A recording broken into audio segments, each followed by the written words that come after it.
Welcome everybody to another episode of the Spit Your Game podcast. Today, I got a Mississippi legend, a Mississippi Valley great, the number 40th pick in the 1996 NBA draft. I got the legend, Marcus Mann. How you doing, Mr. Mann? Oh man, I'm good. How's it going? Man, everything good, man. I sure appreciate you, man, for jumping on, jumping on the podcast. No problem. Currently, what are you doing now? Currently, I am a pastor at First Baptist Church in Carthage and also chaplain with Tyson Food in Forest, Mississippi. Okay. Born and raised? Where you born and raised? Born and raised in Carthage, Mississippi, small rural area right outside of Carthage. Okay. Any siblings? I'm the oldest of four boys. Okay. Big bro, huh? Big bro. They call you like for advice and stuff like that, or to this day, or how they do? Well, sometimes they do, and then other times it's just the typical sibling rivalry. Just talking noise and all of that. Especially this time of the year, it's football season. Two of my brothers are Saints fan. One is a Giants fan. I'm a 49er fan. So, yes, sir. so yes, it's a lot of smack talking. You my guy already. Are you my guy already? Oh, that's cool, man. Growing up, man, in Carthage, man, how was it?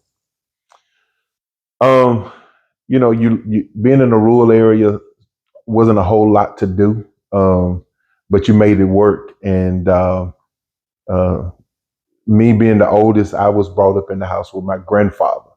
And so my grandfather being a World War II vet and believed in work ethic. So a lot of times we were working, and he was a farmer. So we was working in the garden. And then, now this time of the year, he believed in a wood heater. So we in the woods and cutting wood, bringing wood to the house. So it was always work involved before there was play. Gotcha. He instilled that in you at a young age. Man, that was all his grandboys. Man, we had to work. Did that carry on into the court? It did. He always taught us, anything worth having, you got to work for. And so he always instilled in us that work ethic. And him being limited in his education, I think Grandpa had like a sixth grade, seventh grade education. But him being who he was, you got people with college degrees, they lights get turned off. Cars get repossessed and on down the line. But with Grandpa, him having a limited education, his work ethic made up for that limited education. So we always had what we needed growing up. So the neighborhood around you, playing with the kids and stuff like that. Now, how was that with the neighborhood, with the, going out and playing and stuff like that? After the work. People always made fun of us because where we lived, it was a dead end. So it was like my granddad's house, my uncle, my mom, my uncle. We all lived surrounding him. And then like my granddad's brother-in-law, his kids and him lived over here. So it was always family. So they was like, we can always have our own zip code. They called us, to be honest, I'm put it like this, it'll make sense. When we all were in school, they sent one bus in and we filled the bus. Oh, okay. That says a lot. So it's all relative, but like I said, we made it work. We did the typical freeze tag, hide and seek, but then it started out with the basketball. We didn't none of us have like the real goal, so we had the bicycle rim. Oh yeah, that we nailed to the tree. Mm-hmm. And man, it was some heated competition. I bet it was back in the day. Yep. And then we'll quit playing that. Then we'll play football. And so it was always something that we did. We couldn't sit in the house. Right. Yeah. Like the typical kids now. On that game. on the game. It wasn't no games. Really, right. You know what I'm saying? But the Atari was out or something like that. But that was even if that was out, like that was y'all was it was outside street light come in. That's it. That's exactly right. And man, we would play. When we got to the point where we could get an actual rim and goal. Mm. Man, we would play till it was dark, but it was dirt ball. Right. And our moms would make us wash off at the faucet. We would get the water hose and just wash ourselves off because we were so dusty. Mm-hmm. But I mean, those were some of the best times, man. The best game, man, and that's where we learned. I guess you could say the toughness of the game. You want finna come in mama house and track that floor. Oh man, oh no. You finna get that. You go get the issue if you did that. Yes, sir. Yes, sir. So speaking of sports, was sports something that you gravitated to first, or did you gravitate to something else before sports? This is it's gonna sound crazy. It's gonna be people gonna think I'm crazy, but I actually started playing organized basketball to get out of going to church. Oh, okay.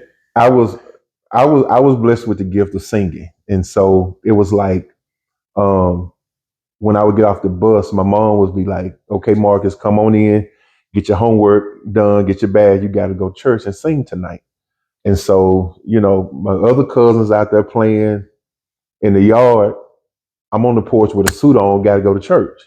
Right. And so, my cousin that was older than me, that was like, "Man, when you get in 7th grade, go out for the basketball team." And so, when I decided to go out for the basketball team, the coach was like, if you make the team, there will be some after school practices. That locked in on me. So when I went out for the team, man, I'm 100. I'm going 100, man, because I wanted to get out of going to church. Right. So that's how I got involved in the organized basketball. Okay. So how tall were you? How tall are you? How tall are you now? I'm 6'7". 6'7". So back then, let's just say around 7th grade when you eventually started, how tall were you then? I was like 5'7", 5'8". So when did you hit your growth spurt? The summer between my 8th grade and 9th grade year. I went my 8th grade year, I was like 5'10", 5'11". As a freshman in high school, I was like 6'3", 6'4". Mm-hmm. Just across the summer. Mom was like, "Go in there, try on your pants, see what you can wear." And I was like, "I can't wear any of them." And she's like, "Boy, I just bought those pants before you get out of school." I said, "Mom, I can't. Go put them on." So I went and put them on, come back. I'm flooded, which would be in style now. Yeah. Back then, knee high. Oh yeah, I was flooding bad, and she was like, "Boy, you did not grow that much during the summer." And I was like, "It happened." I know. I had that from 6th to 7th grade. I was probably like 5'10" and got to like 6'3" going into my 7th grade year. So I know exactly knees hurting and stuff. Oh man, I mean it was rough. So I definitely know how you feel. Who did you look up to growing up? It was always my granddad, my mom brothers, my mama oldest brother. He actually played basketball at Jackson State. Okay.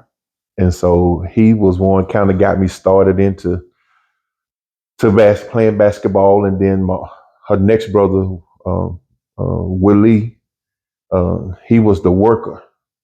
So I worked with him one summer, and then my mom, baby brother Billy, he was a preacher.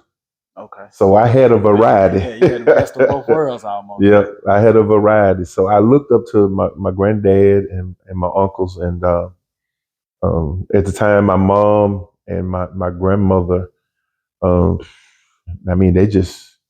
they poured the spirituality part into me. Our family is a very close knit family, and I would definitely have to say that all of my family, aunts, uncles, my great aunts, and all of it, they all played a part in making me who I am today. Okay. So what when did you take the game seriously? Like when you really kind of knew, like, you know what, I'm pretty good at this. It had to be my eighth grade year. Coach Morgan, late Coach Morgan, Al Morgan. Um, he told me one day after practice, he said, Marcus, if you really worked, you could be pretty good at this. And so when he said that, it kind of, just dwelt with me. And so that summer of my eighth grade year, I just really started working out. I started conditioning. A lot of time I'm shooting ball by myself. And so I was like, you can do this. And so going into my ninth grade year, I made the team, but I didn't play much, which kind of offended me because I felt like I should be on the court, but I had to understand my season. So did you ninth grade? Did you go straight to varsity, or was Yeah, it I was on junior varsity? Oh, it varsity. was your varsity. Okay, I was on okay, varsity. okay. And so the first half of the season, I didn't play a whole lot. And so I kind of started picking it up in practice a little bit more. And coach noticed, and he was like, uh, Marcus, go in. And so me walking from the bench to the scores table, I'm like, dude, this your chance. Show them what you can do.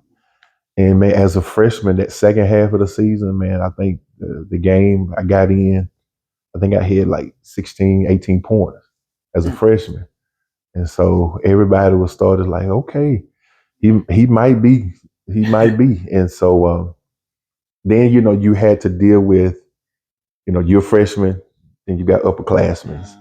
And so, Jealousy and all that type stuff. so it got to the point where, I had to say, okay, it is what it is. Yeah. Let's go with it. Yeah. And man, it was the second half of my ninth grade year. We made it to the state championship. Well, the state semifinals, Okay. and we ended up losing to Shelby Broad Street. Okay. Marlon Dorsey was a freshman. Okay. Sleepy. Yeah. Yep. Sleepy. Yep. Yeah, I know. And so that was the starting point. And that summer, Coach John Brady, he was assistant coach at Mississippi State. He sent me a letter. Okay. He sent me a recruiting letter my 10th grade year, and he was like, "Man, you got a good future." That letter is still at my mom's house. I still have that letter. Yeah. And so it started that second half of my ninth grade year. Okay. Um, Fast forward to your junior and senior year. Your junior year, how did that season end, if you can remember? Well, I kind of got to pull it on to from 10th grade up. 10th grade, we won state championship that year. Okay.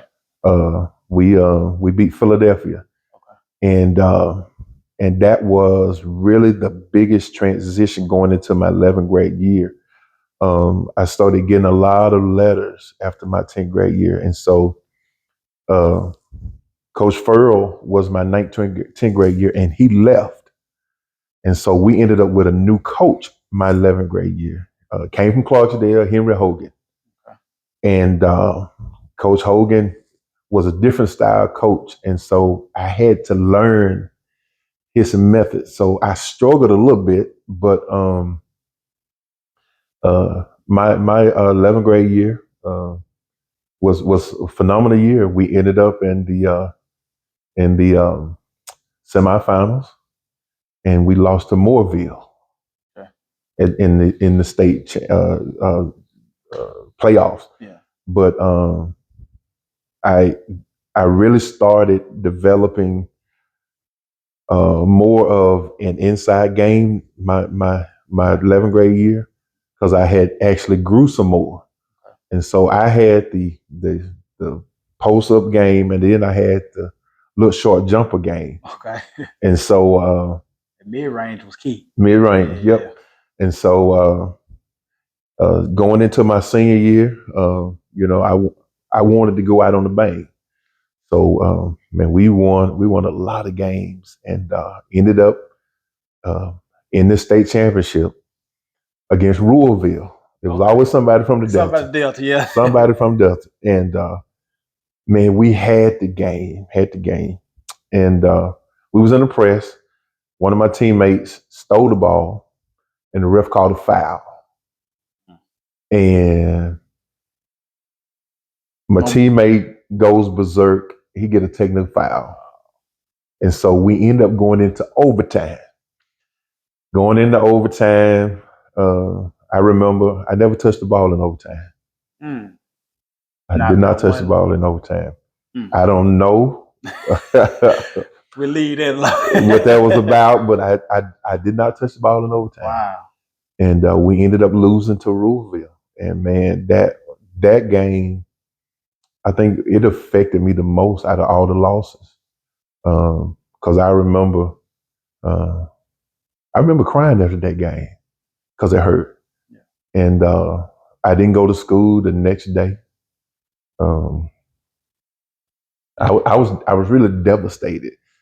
And so once season was over, Coach Hogan was like, okay, you got to decide where you're going to school, and you got to keep working to go to the next level, because in high school, I couldn't gain weight. I don't know what it was. Right. I couldn't put on no weight. I don't know if it was because I worked hard or whatever. But man, it was that after my 12th grade season was done, I started a weight room and trying to narrow down where I was gonna go.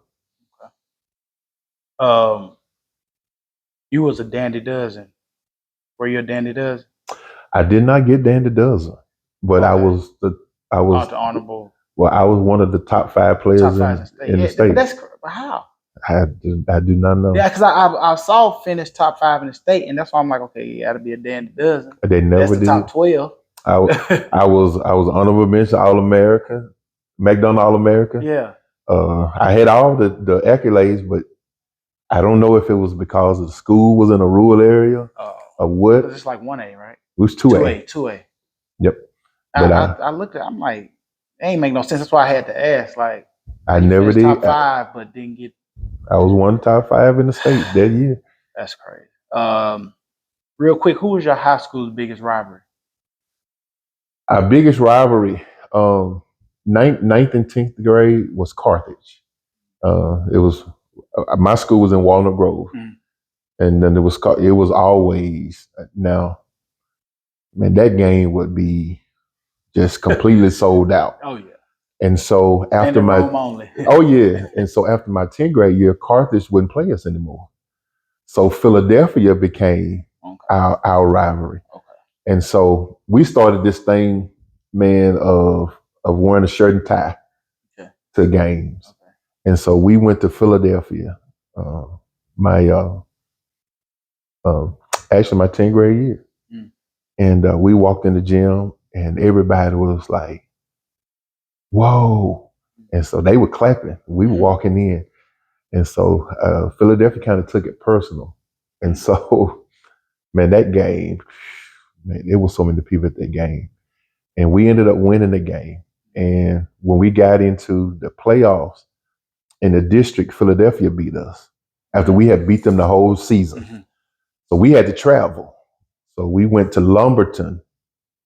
God knows where that was at the time. And we won. And so we ended up playing Philadelphia in the South half. And we lost again to them. Oh, man. And so we ended up in the loser bracket going into the state playoffs. Mm-hmm. And so they had to bye. Okay. And we had to play Bay Spring first, which Bay Spring had a good team. And so we ended up beating them. And of course, boom, South League, Philadelphia state championship. Man. And we beat them, I think we beat them 11. Okay. Payback, huh? Yeah. Oh, yeah. I see, and correct me if I'm wrong, I try to do my little research. I see you graduated class salutatory. I was graduated second in my class. So how was your speech? Was you nervous about your speech you had to give? Or did you have to give a speech? Oh, yeah. we had, I think we had, to me it was like one of the best principals in Mississippi, Mr. Samuel E. Hoy, S.E. Hoy. Mr. Hoy he was strict with us with academics. Um, we couldn't really play if we had below a C average, and he would check our grades to make sure.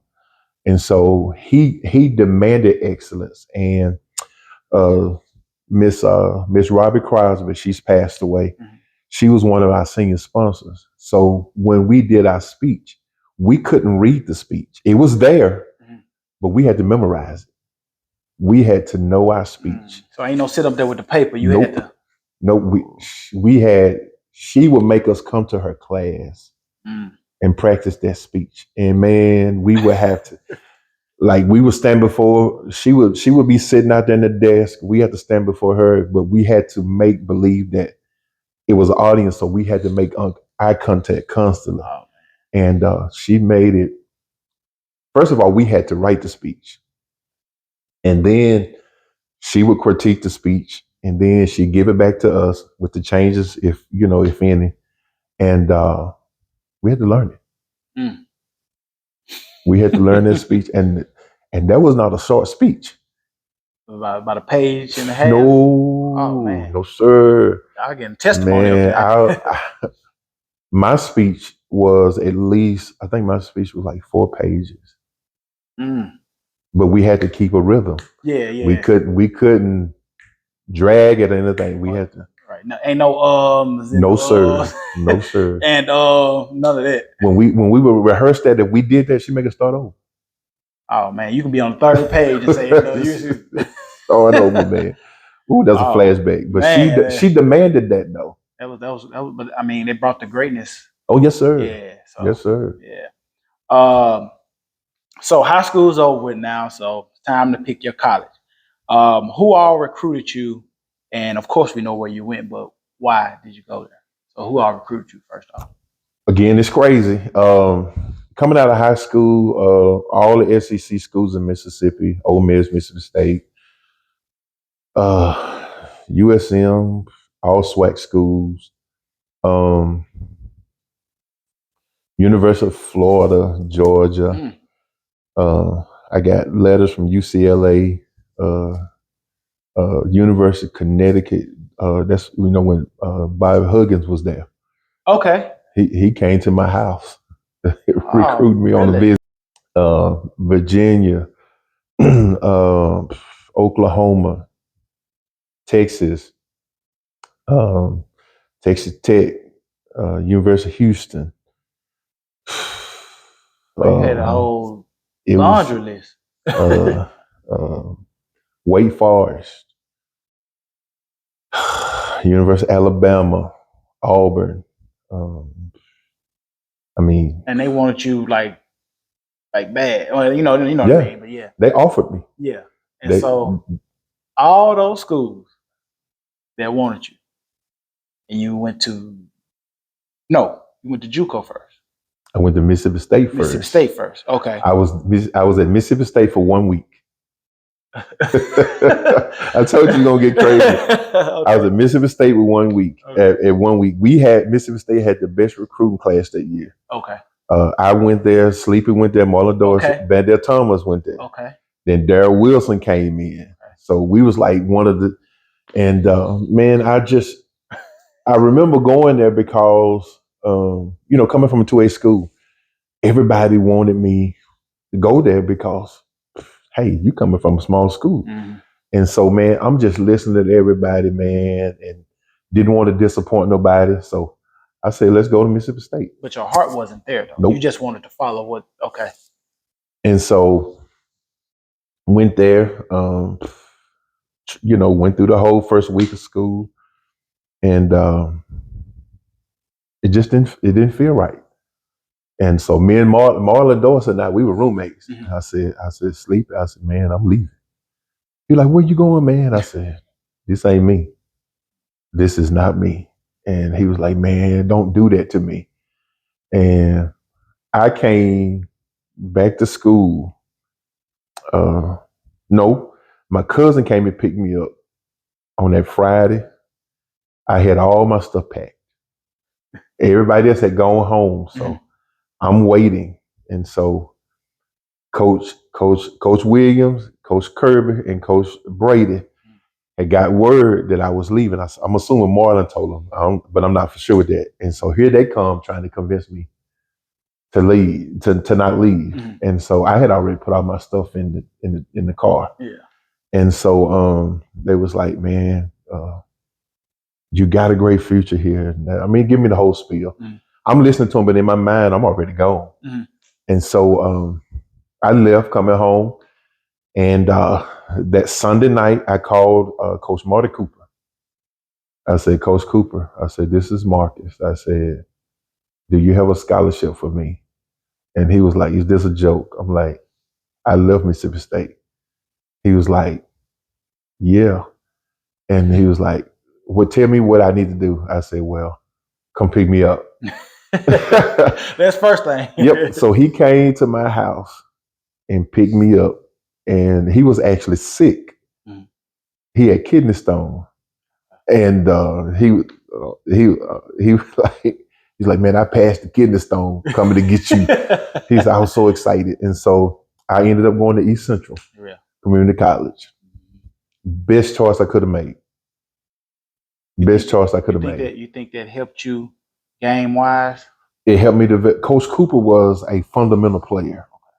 And Coach Cooper, his number one play was Cincinnati. I'll never forget that. And it was really a motion offense. But I learned the fundamentals of, the correct way to do screens, correct way to box out. And no offense from my high school coaches, but it was more talent in high school than it was fundamentals. Right. And so Coach Cooper, man, he taught the game. It was like a class. Like we come back from home on Sundays. We had to be at the gym at 6:00. From 6 to 7 was class. He would give us quotes and stuff, and we had to break down what it meant. And then practice started at 7. But from 6 o'clock to 7, it was like a basketball class. Yeah. And so, man, I learned so much, man, from him about the game. And we still talk to this day. And actually, he's getting ready to be inducted in the Hall of Fame at East Central. October 12th. Okay, cool. And he don't know it, but I'm coming because I'm actually supposed to be in Arkansas for training. So I'm actually going to fly back in on that Thursday morning to be there for that. But man, that dude, taught me so much about the game. He and his wife was his assistant coach. And man, they taught me so much about the game, man. Did she play ball or? It's going to trip you out. He was actually her college coach. Oh, okay. I got you. And so, yep, I got you. It happened. Yeah. They ended up getting married, and so they came here, man. They was phenomenal duo, man. He spent more time with guards. She spent more time with us. Oh, okay. And so, when at first we was laughing, like, what's she gonna teach us? Yeah. But she knew it. She knew the game, man. Her and him. So good tag team for them. They tag team, and so my freshman year at East Central, we ended up winning the state championship, which hadn't been done in 40 years. And so this coming October 12th, we're celebrating 30 years since that happened. So they bringing our team back to be a part of that homecoming. But man, as freshmen, because it was only 2 sophomores on the team. Everybody else was freshmen. And we beat Gulf Coast Community College in overtime. They were beating us by 24 at the half. Man, we was getting drilled. I wonder what that halftime speech was like. Well, the thing was, our shots wasn't falling. Yeah, he wasn't mad at us. Yeah, our shot just wasn't going in, and he was like, "Fellas, we just got to turn it up on defense." And man, that second half, we locked in on defense, man. We come back and we tied the game up. Where actually Stacey Miller from Alabama, he hit a shot at the buzzer to go in overtime. Okay. And when we went over there in the huddle, I told him, I said, "Look, this is it. Let's finish this." Mm-hmm. And we ended up winning the state championship my freshman year. Okay. So way to bring in the JUCO year, the state Yes, sir. championship. I see you. You averaged 21 in the 2 years. You averaged 21 points, 12 rebounds. Like you said, y'all won the state title. You were first team All American Yeah. twice. Yeah. You was named National JUCO All Region. Yeah. You Twice. made twice All State team. Yeah. And you just discussed about how did it feel and winning a title and stuff like that. So your sophomore year, did you have a sophomore year, and how did that go? I struggled my freshman year because a lot of teams wanted me to leave. And some of the same school that recruited me in high school. Then came Evansville. Mhm. Oh, man. Wake Forest got even stronger. Coach Odom, that was at Wake Forest. Mm-hmm. He came just to watch me work out. Okay. And I'm like, this for real? Yeah. And so Coach Cooper encouraged me. He's like, it's your decision. He said, but if I were you, I would probably go ahead and leave. And so, man, to be honest, I didn't want to deal with all of that then. I was like, I'm coming back for my sophomore year. Okay. So I came back for my sophomore year, and we kind of picked up where we left off my freshman year. Okay. Okay. That didn't end in the state title though. We lost. We lost. Could have easily won. Yeah. But we lost, and then we lost. We actually we was ranked in the nation. Okay. Actually, both years. But my sophomore year, we was ranked in the nation, and we led the conference the whole year as the top team. And man, we just couldn't pull it through that year. Okay. And so you thinking it was like everybody was like, man, we got this in the bag. You know what I mean? Like it just kind of was like, I ain't gonna say cocky, but just kind of was like relaxed. Yeah. You weren't as hungry as you was your freshman year. Nope. So your sophomore year, you're like, oh man, we all freshmen and did that last year, and we can go back and see, we're gonna run through them. Right. You think that kind of was? I think that was part of it, and then you had a couple of freshmen coming in too. That was kind of thrown in the fact because the two sophomores that was there, they were starters. Mm-hmm. Okay. So they had to be replaced. Right. And so I think that was kind of part of it too. But I think it was more so, man, we got this. Yeah, we got it. Yeah. Yeah. It's in the bag. Yeah. So you leave, of course, do 2 years at JUCO, and you go to Mississippi Valley. Right. What made you choose Mississippi Valley? Out of all these colleges, Wake Forest, Evansville, all them colleges, what made you choose? Man, let me just tell you, people talked about me so bad when I said I was going to Mississippi Valley. Man, they ragged me big time because at the same time they was talking about closing Valley. Oh, okay. And they was like, why would you even do that? Right. And they talking about closing school. And so I ended up at Valley, sitting on the porch with my granddad, and I've already shared how important he was. And we were just sitting there, and he always called me boy, and he was like sitting there with legs crossed, arm crossed. Boy, yes sir. When you going to school? I'm like, Grandpa, I have no idea. I don't even know. I said it's too much. It's overwhelming. Mm-hmm. He was like, well, go where you gonna be happy. I said, yeah, Grandpa, I got that, but that really don't help. And he said, I'm gonna tell you this. He said, our black schools need talent too. And he was done. Yeah. And man, I sat there and I thought about that and I was like, you're right. And I called Coach Strill. I said, you ready? And he was like, you coming? And I had to give him his props. In spite of all the schools that recruited me, his thing to me was, don't forget about me. He always said that to me. Okay. When he would, when they could come and watch me play, he wouldn't come over there like a lot of coaches. He was like trying to sell him, say yeah. And he was like, Marcus, don't forget about me. And I always nod my head. And so I called him. I said, hey, coach, I said, I'm on my way. And man, it was like I caught the devil with that. And people were like, well, Vela had to pay him to come. They offered him this to come. I mean, it was hilarious. It had got to the point where it was just funny. Right. The rumors and all that. Yeah, stuff.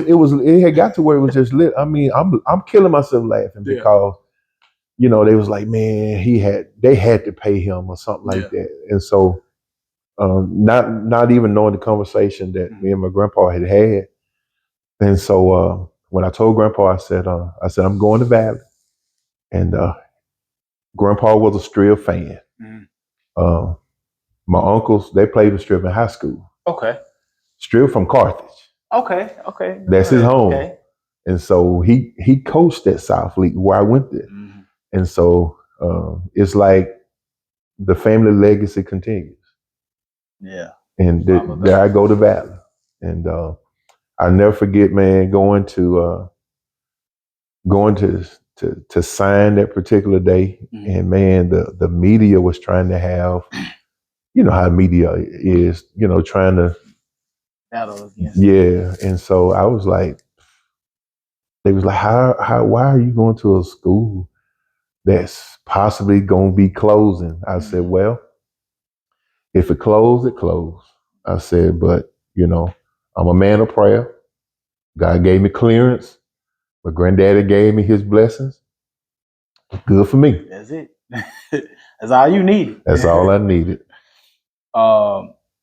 Junior year at Valley, 16 points, 11.7 rebounds. Second in the SWAC.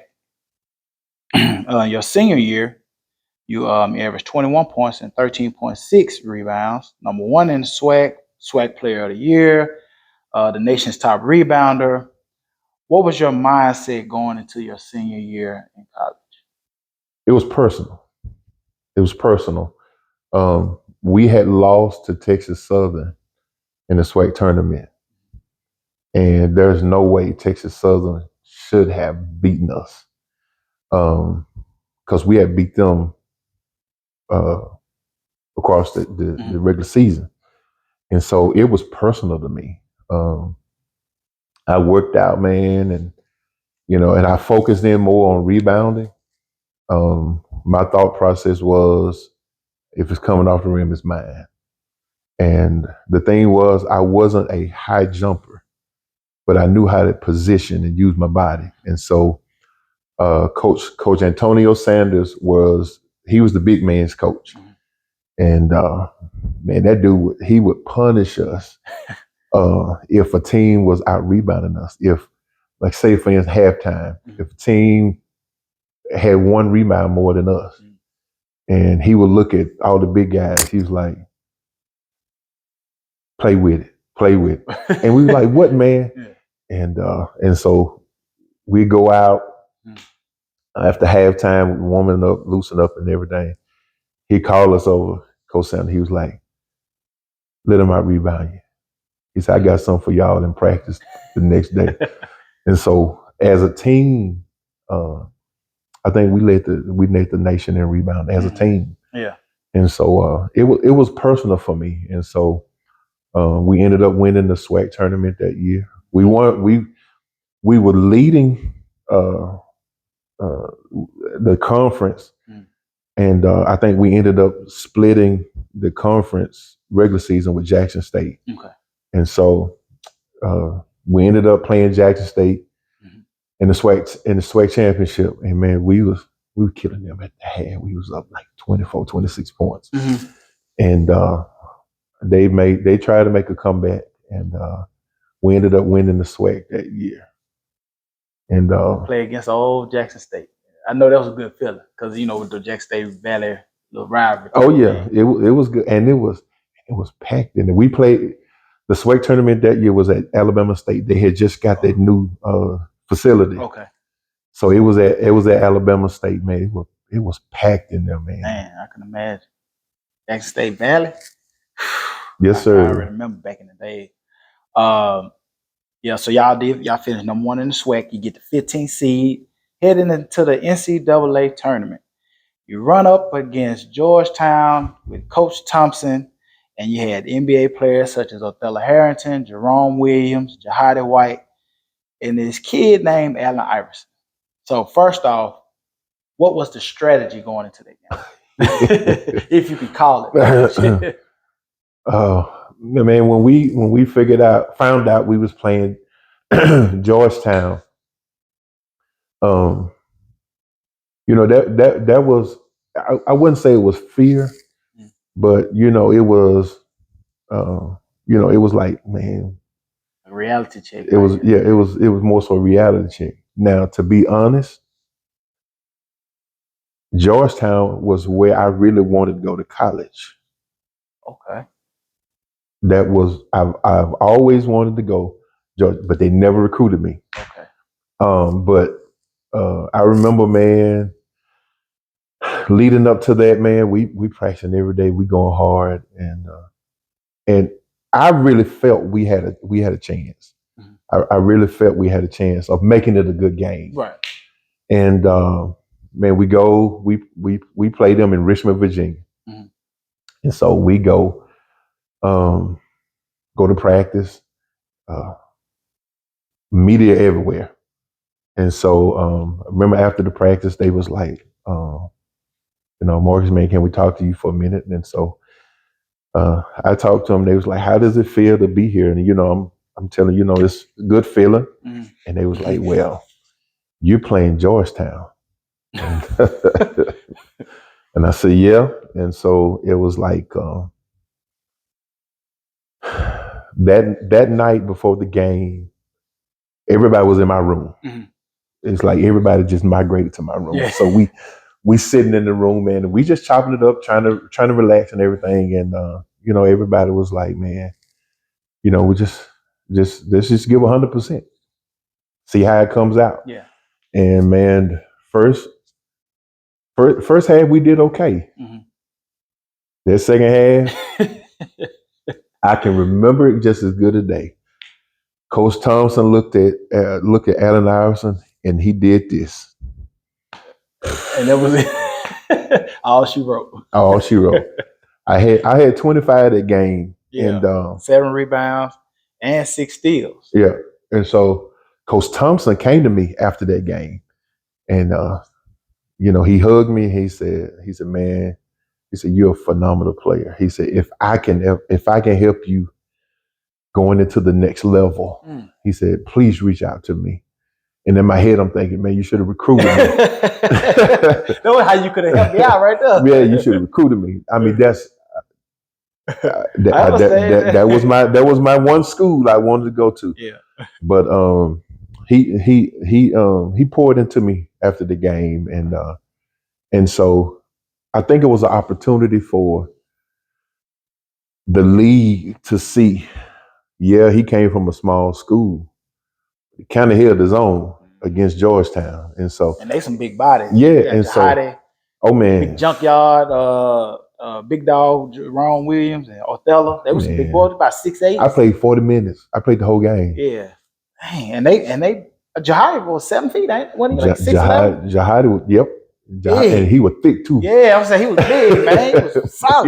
he was thick. Yeah. And man, I kind of held my own, and it kind of put me on the radar for going to the next level. And so that to me, it ended a great college career, making it to the NCAA tournament. Right. And like you said, holding your own. Yep. It wasn't like y'all folded, y'all just put it y'all all. It's just that They were more equipped and more advanced than we were. Yeah. Yeah. Okay, so NBA draft coming up. Um, who did you work out for, and was it any rumors of like where you might end up? I got invited to a place to Portsmouth, Okay. and that was like your pre Draft. draft. Well, it gets everything going, Okay. and so I remember going, and you know, again coming from small school, um, I did really well. I did really well. They always made fun of me because I never said nothing playing. They was like, "Do you even talk?" And I'll be like, "Man, I'll be zeroed in on what I got to do." And so I ended up going to Portsmouth, and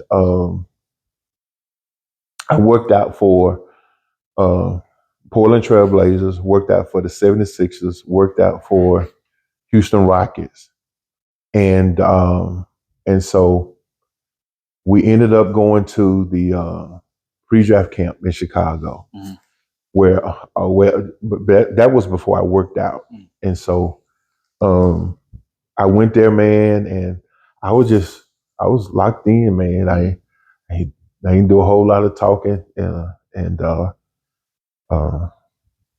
I held my own in doing that, man. And so uh, then I went and worked out for them and got agents with professional sports planning PSP.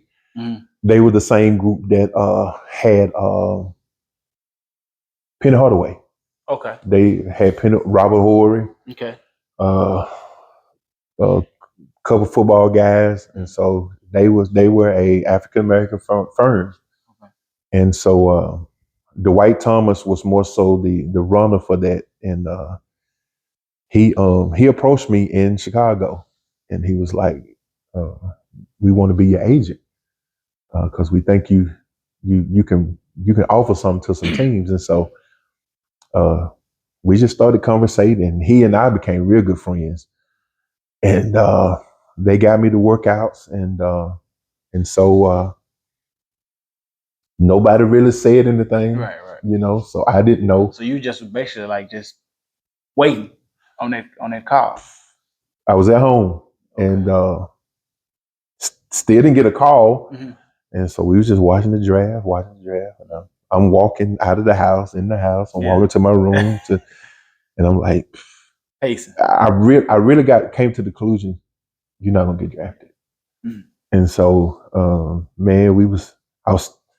Everybody else was sitting in the den. I'm standing in the doorway, and all of a sudden I hear him say, "With the 40th pick, the Golden State Warriors select Marcus Mann from Mississippi Valley."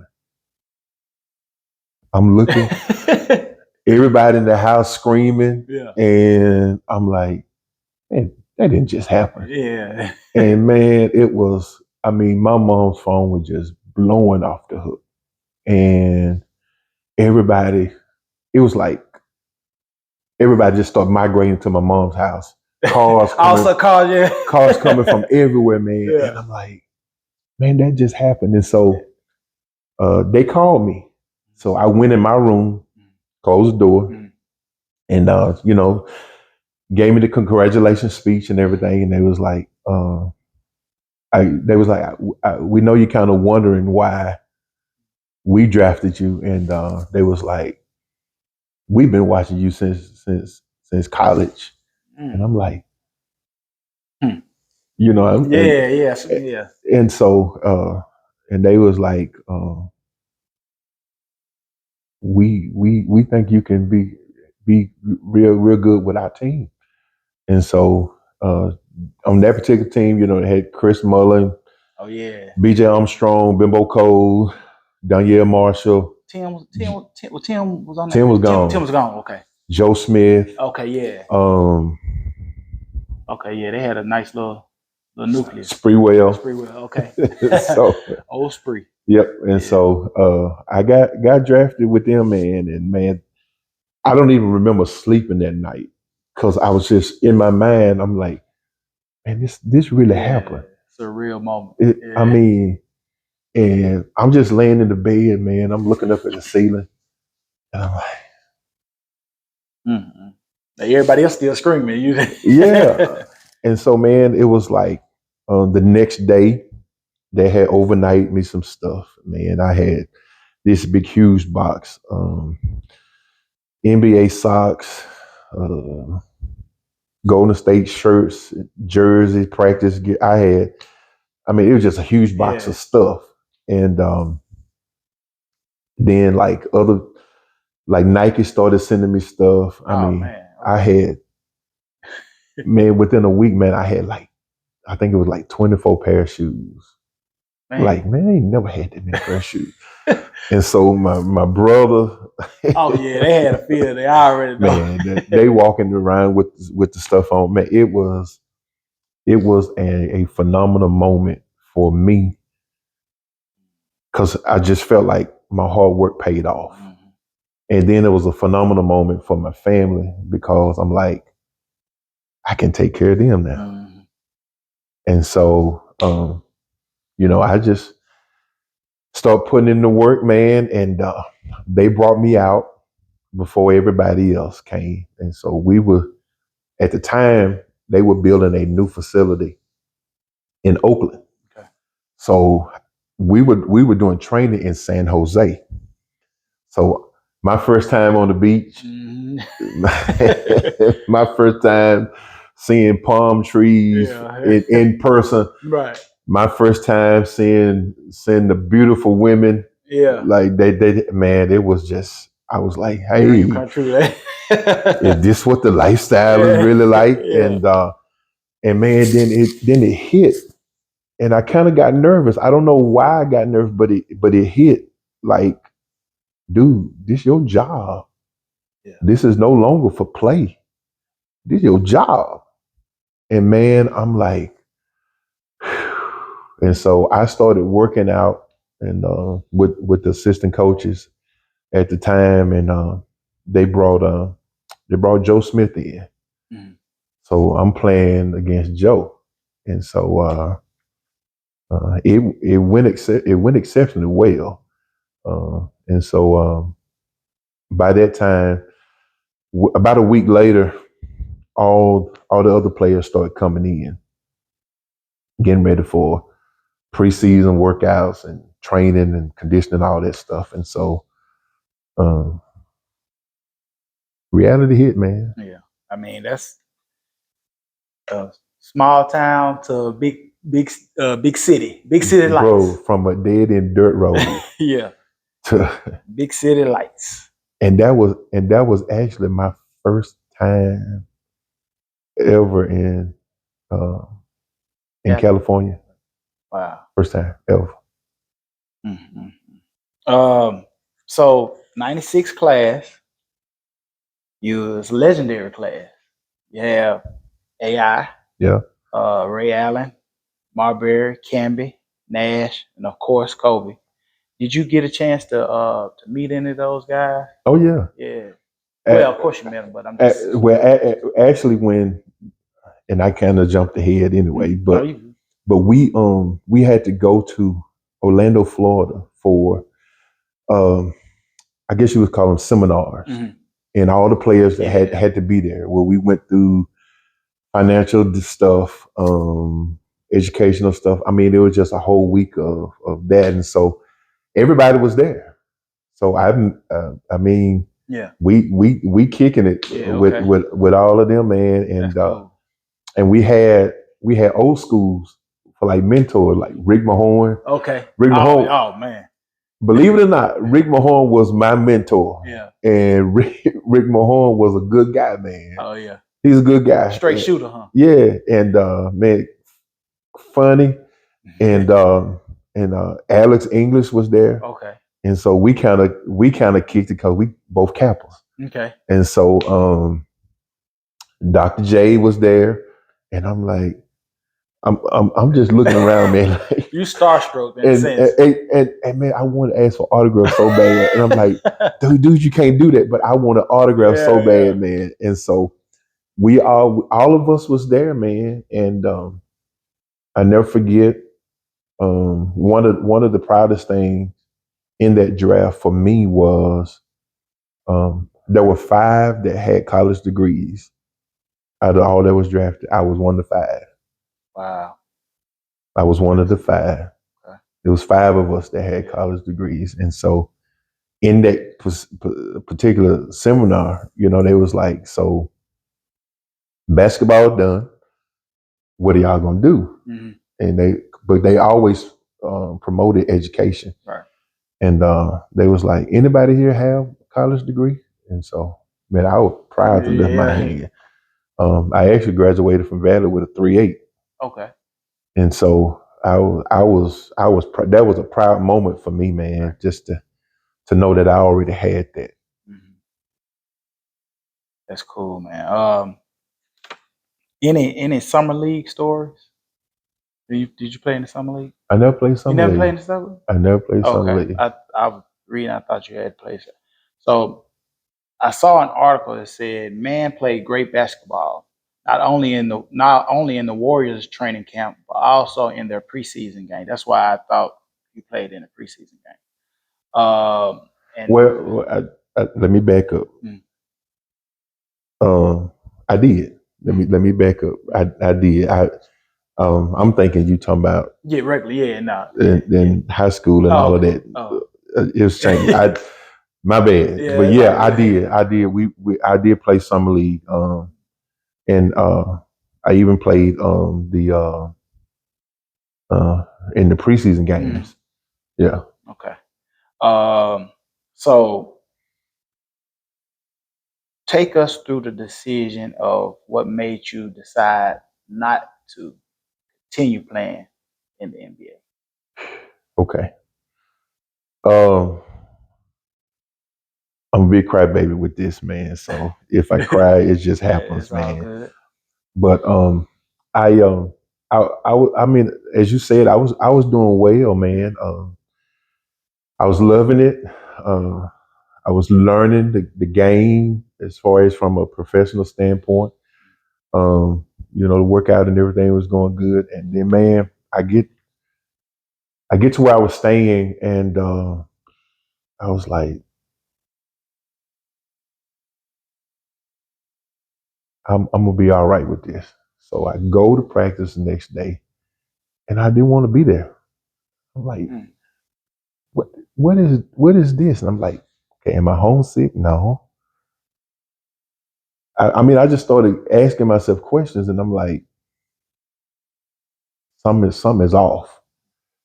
And so I pushed through that practice, and man, I went to a practice again, and I was 10 minutes late, which mm. I'm always on time. Well, I got fined $750 for Yeah, being 10 minutes late, yeah, which to me that was a lot of money. yeah. It still And is. but I couldn't figure out what was really going on. I mean, why my desire to play was leaving. And so I remember getting through that practice. I go back to where I was staying, and man, raised with my grandma, she always taught us, always pray. And I was like, Lord, what is wrong with me? I'm not homesick. I'm in a position where I can take care of myself, my family. Mind you, I had just signed my contract, Mhm. and I was like, something is off. And man, I remember I was going to sleep. I went to sleep, and man, I was dreaming, and it was this big, huge hole, and there was people standing all around the hole, but I was falling down the hole. And I remember, man, I was just screaming, somebody help me, somebody help me, somebody help me. And I remember hearing a voice and it was like, can nobody save you but me? And I was like, what is that? And Mm, gosh, mm, and I was like, I woke up mm. and just like I am now, Yeah. tears all down my face, and I was like, God, what was that? And God was like, do you trust me? And I'm like, man, God, I trust you all my life. What kind of question is that? Right.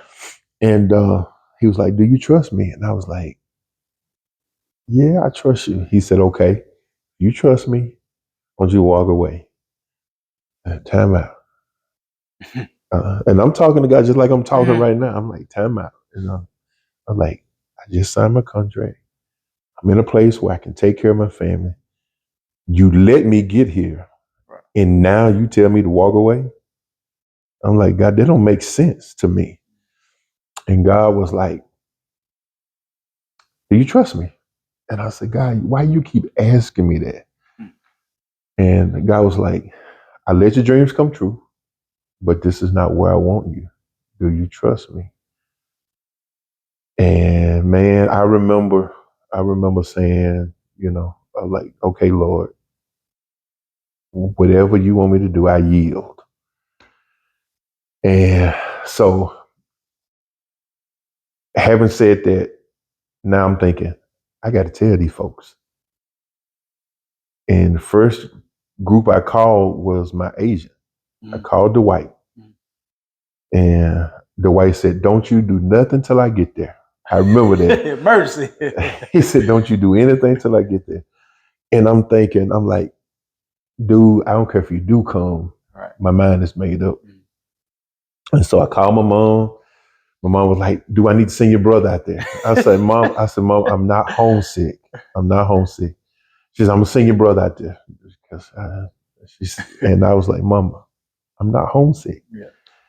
And man, I was like, I had to go tell Rick Alderman, who was the coach at the time, and Dave Torzik, who was the general manager. And I remember going to them, and Rick Alderman was like, do you realize what you're doing? I said, yep. I said, but this is greater than me now. And he said, man, you're considered one of the best players in the world, and you walking away from this? And I said, man, it's bigger than me. And so I go to Dave Torzik. Dave Torzik, he was like, I hate it, but I understand. And so that kind of gave me confirmation that, okay. And he said, I hope you do well in ministry. Now that was my confirmation, because I never told him what it was. I never told him why. I just told him it's bigger than me. Yeah. And when he said that, I'm like, that was my confirmation. Because couldn't nobody ever told him nothing but God. Wow. That's what gave me the peace about the decision then. Because I never said ministry to none of them. Well, but was that something that you was looking to do, was ministry? Oh, God, but you just didn't say anything to nobody. God showed me ministry, yeah. But I never said nothing. But that just was confirmation, like that's what it is. Yep, through him. Wow. He said, I hope you do well in your ministry. And because I looked at him, and I was like, I didn't tell him that. Yeah. And he was like, he nodded his head. And so I said, okay, God, you got me. I said, you just confirmed this. Yeah. Because I was still leery about it. Yeah. And I couldn't face my teammates. I couldn't face them. And on the night of the first regular season game, they were on the court. I was on the plane headed home. That's how they eventually end up. They still didn't know. You still didn't. Nope.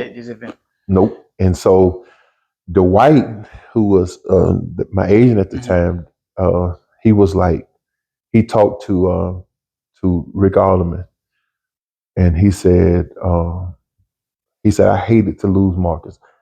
Rick, he never told me that. Right. And I just recently found this out. Oh, okay. And actually, right before I wrote my book, okay, Dwight and I, he said, Marcus, I'm gonna tell you something that I never told you. He said, Rick Alderman told me, he said, I hate to lose Marcus. He's a good player, but most important, he's a good person. And we need that on our team. Man. And I'm like, you tell me that. Yeah. But And it was a huge moment for me, man, because uh, I felt the pressure of everybody in Carthage Mm-hmm. was living their dreams through me, and so when they found out I walked away, man, it was not nice. Mm. I actually went through a period of depression because everybody they were laughing at me, they was talking about me. I mean, they said some horrible stuff about me. Mm-hmm. And I couldn't even walk in the mall Mm. unless somebody say, "You Marcus man." I like, yeah, dude, what's wrong with you? Mm. And Mm. I start questioning my decision. Mm-hmm. And I was like, Lord, I didn't sign up for this part. Right. And was he said, "You trust me, don't you?" I said, "Yeah." He said, "I got it." And I said, "Okay." And I uh, I made the decision, uh, and I went into ministry. As a matter of fact, October 5th, 1997, I preached my first sermon. So my preaching anniversary is coming up next Yeah. week. Okay. And Wow. and Ever since then. yep. So that's what 1997. So that'd be what 26 years. Yep. 26. 26 Wow. years ago, Mm. I made that decision, man. And Hey, like I told you, I remember you speaking at our we had the church league, and I remember you coming to Greenwood at the Civic Center. You spoke, and like I said, I was young. I probably was like I think 13, 14, and I just remember, and I remember you saying that. Well, we knew you got drafted because they was like, "He's an NBA player," you know. But I remember you saying that you decided to leave the NBA and to go. And I looked around at everybody, and everybody was like, you know, the kids, we was like, what? NBA, you know? But we young, we just thinking NBA. But, you know, of course, you get older and you understand sometimes it's not your call. not my call. It's sometimes it's the man above's call. And So, here's the crazy part. After I did that and I left and I went into ministry, I went back to play ball. A lot of people okay, don't know it. okay, I went to the CBA in La Crosse, okay, Wisconsin, okay. and 2 games in the season, I shattered my kneecap. Oh, okay. So it was like, I told And you, don't. and the crazy thing was, I had the surgery, simple surgery, but my knee would never heal. So I'm going through the rehab. I'm going through all of this, and God was like, "Okay, you want to do this the hard way?" And I'm like, I just wanted to prove I still had it. Yeah.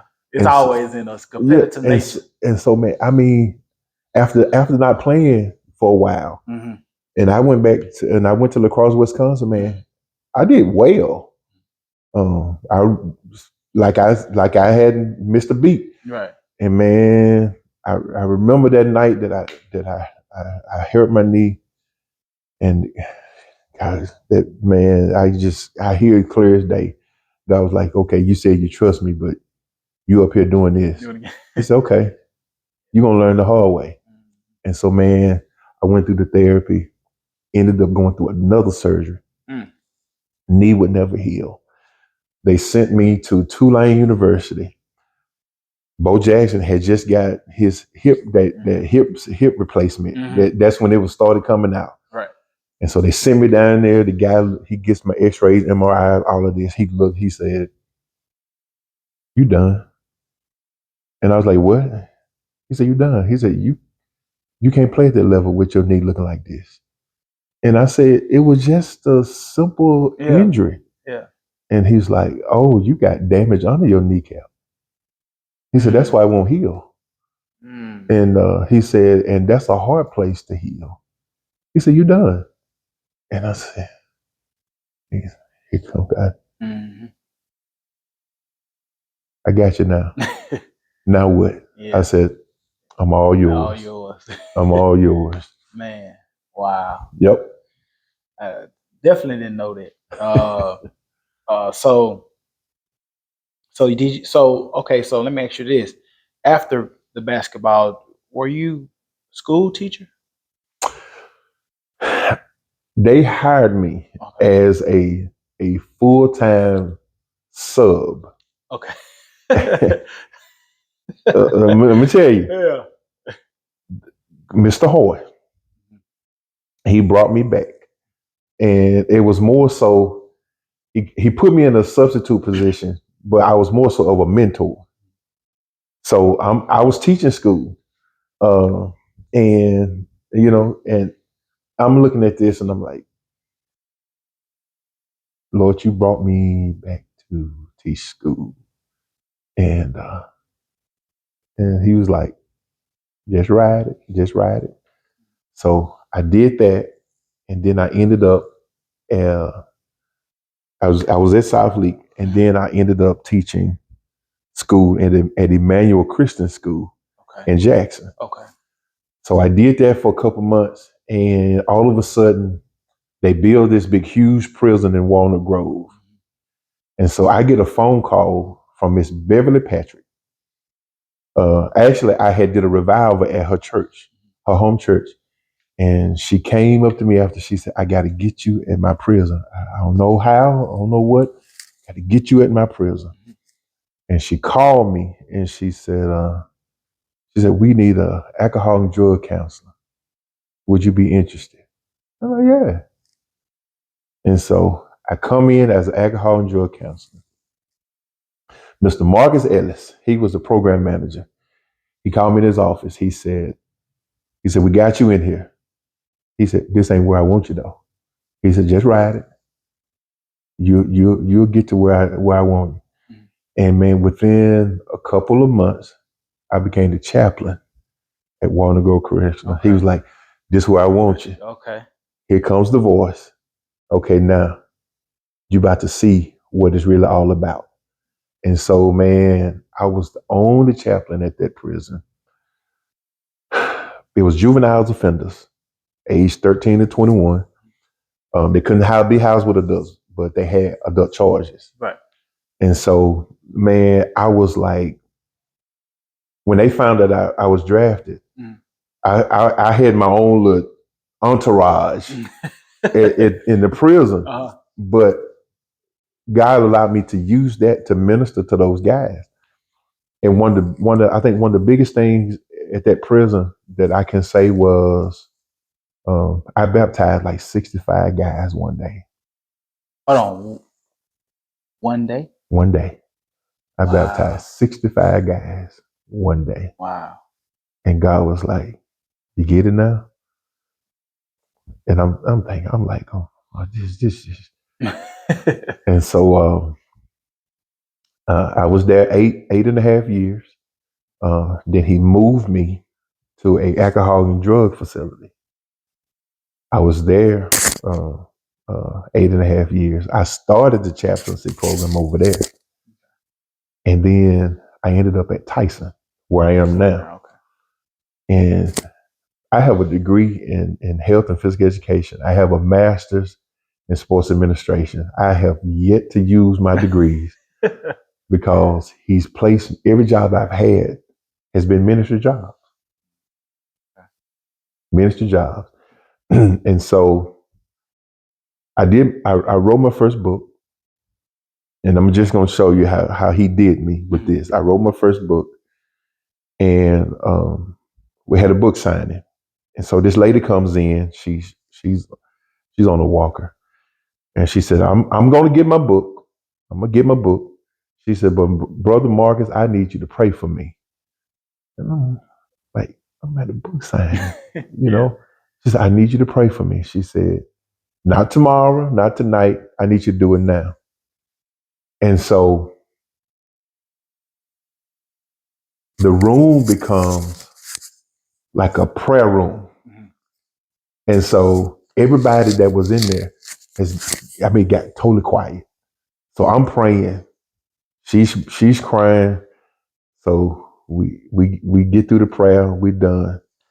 Man, just as clear as day, here comes God's voice. do you really see why I chose you? Which is the title of my book, He Chose Me. Okay. And God says, this is why I chose you. He said, nobody will understand. He said, but I chose you for this reason. And God was like, I invested in you. And he was like, you really got your confirmation. And so I'm looking at that, man, and then start reflecting on the whole journey. And I was like, Lord, I really get it. I got it. Took a minute, but Took a minute, but I got it. because I mean, your first love, well, your passion was basketball. Yeah. And anything that you love like that, it's kind of hard to kind of get away from, especially when you don't understand why at the moment. But once he gave it to you and made you understand, it was like, okay. Exactly. I couldn't. I mean, we're in a rural area. Yeah. It had basketball, so it became that love.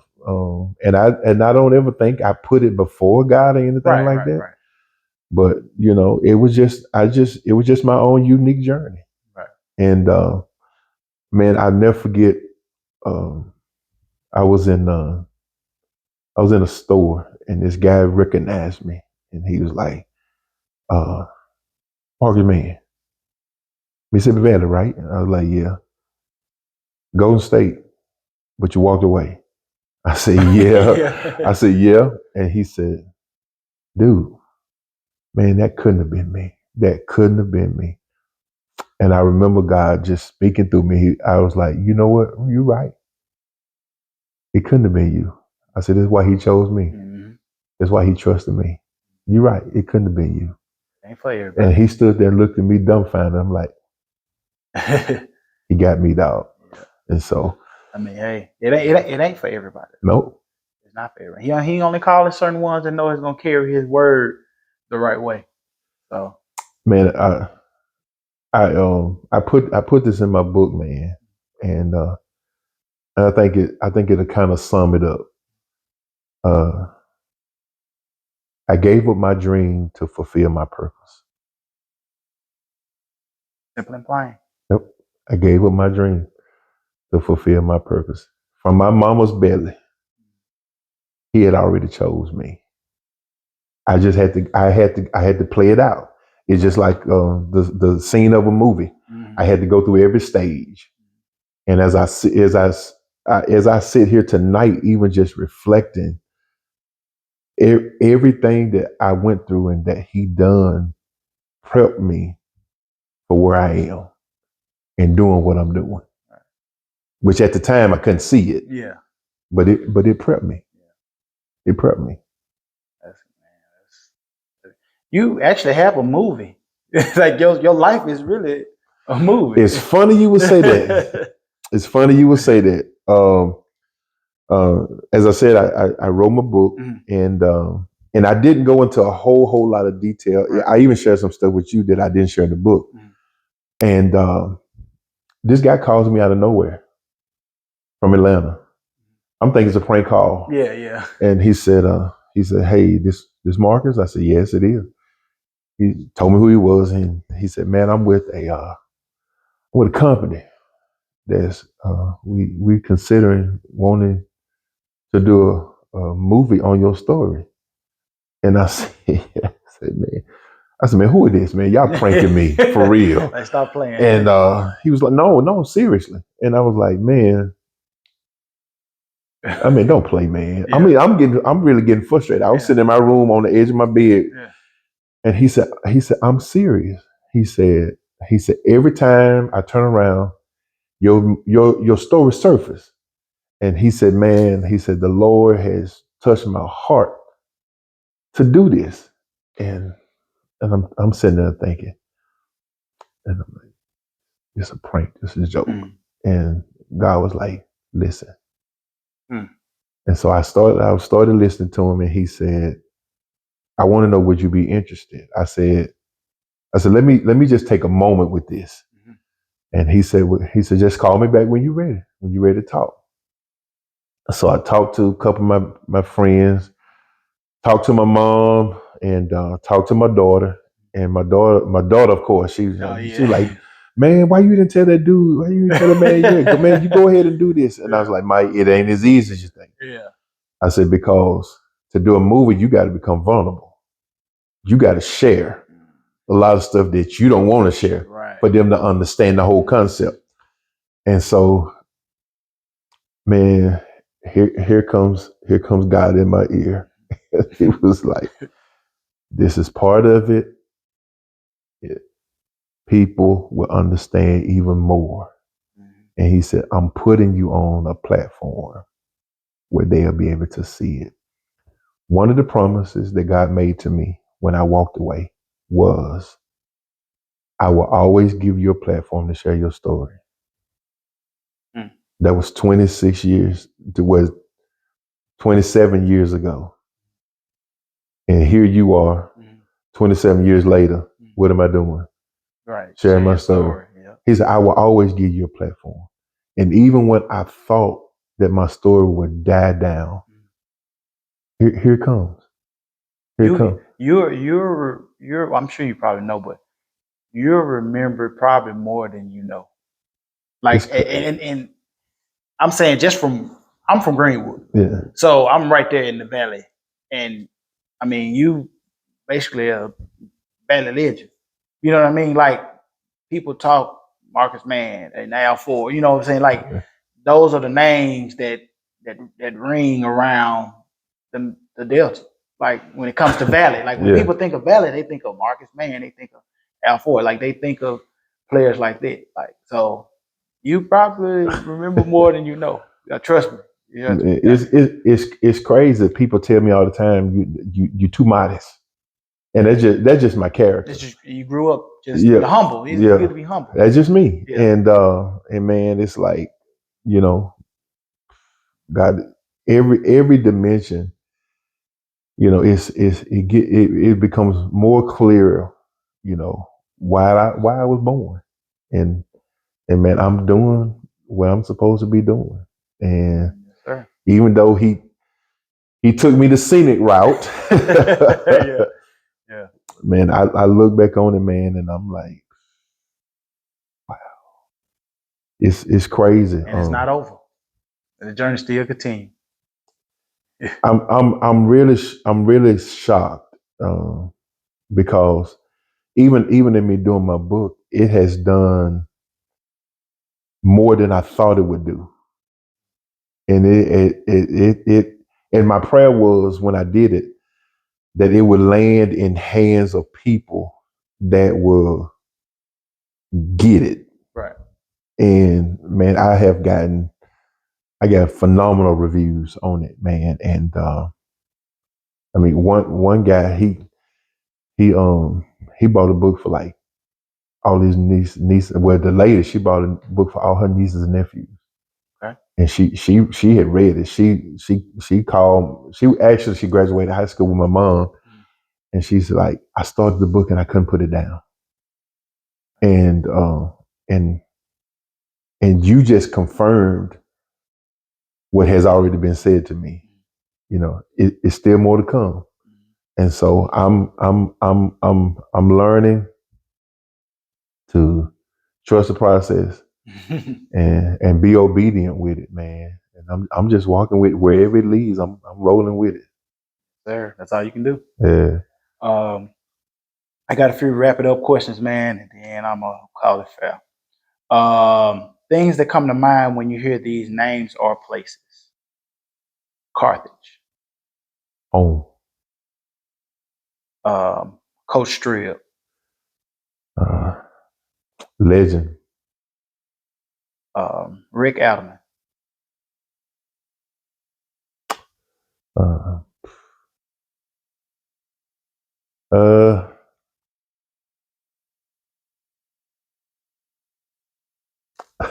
that's a good one, man. Uh,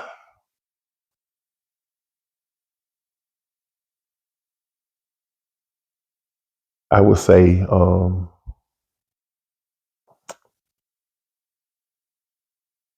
flabbergasted. Right. Yeah. Mississippi Valley. B State. That's it. We stayed all the way. Yep. Toughest player you had to guard. On which level? It don't matter. That's where you feel. Now, if you got a level like what college I had, then that's fine too. So we'll start at college. That's okay.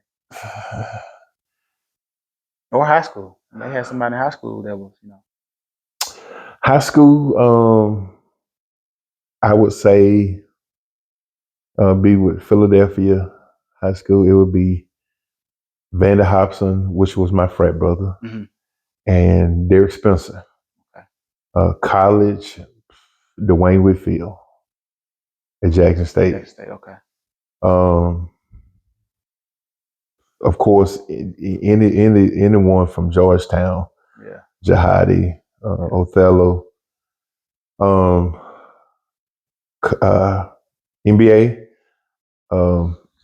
I played in Penny Hardaway's charity game, and I had to Cedric Sabalas. Oh man, I had to go on Cedric Sabalas. 6'8", everything. Preseason.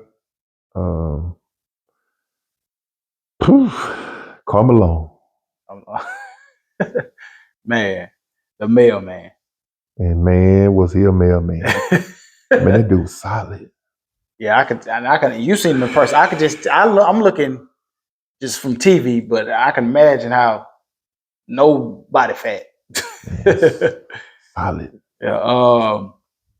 When you got your first NBA check, what did you spend it on?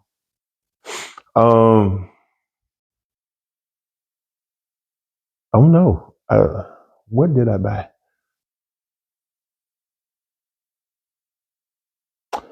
I think I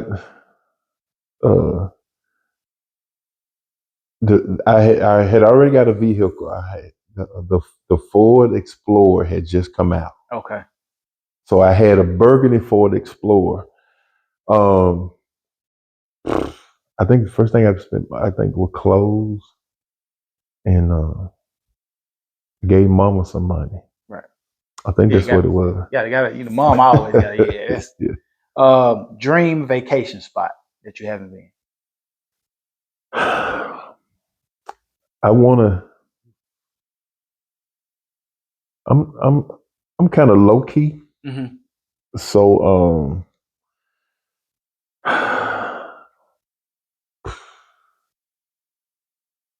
I don't know.